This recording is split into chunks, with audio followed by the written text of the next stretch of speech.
Good morning students, प्यारे बच्चों। हिंदी की पाठ्य पुस्तक क्षितिज में संकलित गद्य खंड के अंतर्गत जाबिर हुसैन जी द्वारा रचित सांवले सपनों की याद शीर्षक का अध्ययन करेंगे आप लोग। बच्चों, जाबिर हुसैन का जन्म 1945 ईस्वी में गांव नौनही, राजगीर, जिला नालंदा, बिहार में हुआ था। अंग्रेजी भाषा एवं साहित्य के ये प्राध्यापक रहे। सक्रिय राजनीति में भाग लेते हुए 1977 में मुंगेर विधानसभा के सदस्य निर्वाचित हुए और मंत्री बने। बच्चों, जाबिर हुसैन हिंदी, उर्दू तथा अंग्रेजी 3 भाषाओं में समान अधिकार के साथ लेखन करते रहे।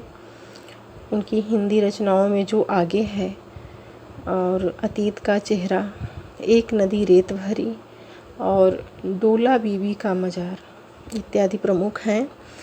इन्होंने अपने लंबे राजनैतिक सामाजिक जीवन के अनुभवों में उपस्थित आम आदमी के संघर्षों को अपने साहित्य में प्रकट किया है। प्रस्तुत पाठ में जो है जून 1987 में पक्षी विज्ञानी जो प्रसिद्ध सालिम अली की मृत्यु के तुरंत बाद डायरी शैली में लिखा गया यह संस्मरण है। सालिम अली की मृत्यु से उत्पन्न दुख और अवसाद को लेखक ने सांवले सपने की याद के रूप में व्यक्त किया है। बच्चों, गद्य खंड की पंक्तियाँ इस प्रकार हैं।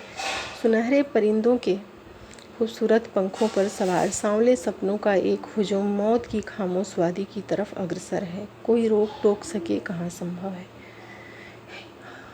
इस हुजूम में आगे आगे चल रहे हैं सालिम अली, अपने कंधों पर सैलानियों की तरह अपने अंतहीन सफ़र का बोझ उठाए। लेकिन यह सफ़र पिछले तमाम सफ़रों से भिन्न है। भीड़ भाड़ की ज़िंदगी और तनाव के माहौल से सालिम अली का यह आखिरी पलायन है। अब तो वो उस वन पक्षी की तरह प्रकृति में विलीन हो रहे हैं जो जिंदगी का आखिरी गीत गाने के बाद मौत की गोद में जा बसा। बच्चों, लेखक ने सालिम अली की 100 यात्रा का यहाँ पर वर्णन किया है। उन्होंने बताया है कि सालिम अली को उनके अनेक अपूर्ण सपनों के साथ बिना किसी रुकावट के अंतिम यात्रा पर ले जाया गया। उनकी यह यात्रा जीवन की दूसरी यात्राओं से भिन्न थी। वे तनाव और दुखों से भरी जिंदगी से जा रहे थे। वे प्रकृति में उसी तरह विलीन हो रहे थे जैसे कोई पक्षी अपना अंतिम गीत गाकर प्राण त्याग देता है। बच्चों, अनेक प्रयास करने पर भी वह जीवित नहीं हो सके, न ही कोई उन्हें जगाना चाहेगा। सालिम अली का कहना था कि लोग पक्षी, जंगल, पहाड़ों, झरनों आदि को प्रकृति की दृष्टि न देखकर आदमी की दृष्टि से देखते हैं। आदमी पक्षियों के मधुर स्वर को सुनकर रोमांचित नहीं हो सकता। सालिम अली ऐसे ही अनुभव को धारण करने वाले व्यक्ति थे। आगे कवि कहते हैं कि अगर कोई वृंदावन जाए तो यमुना नदी का जल उन्हें वह इतिहास याद दिला देता है जब कृष्ण ने वृंदावन में रास लीला की थी, गोपियों से शरारत की थी, मक्खन की हंडियाँ फोड़ी थी, दूध दही खाया था, हृदय की धड़कन को तेज करने वाली बांसुरी बजाई थी और जैसे सुबह के समय ऐसा लगता था कि भीड़ से भरी गलियों में कोई अचानक आकर बांसुरी बजाएगा। लेकिन वृंदावन से कृष्ण की बांसुरी का प्रभाव अभी भी समाप्त नहीं हुआ है।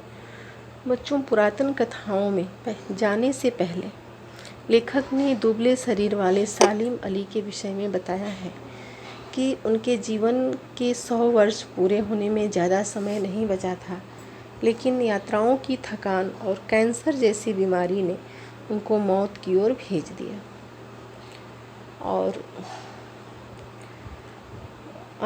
अपने अंतिम समय तक वे पक्षियों की तलाश और देखरेख में लगे रहे। धन्यवाद।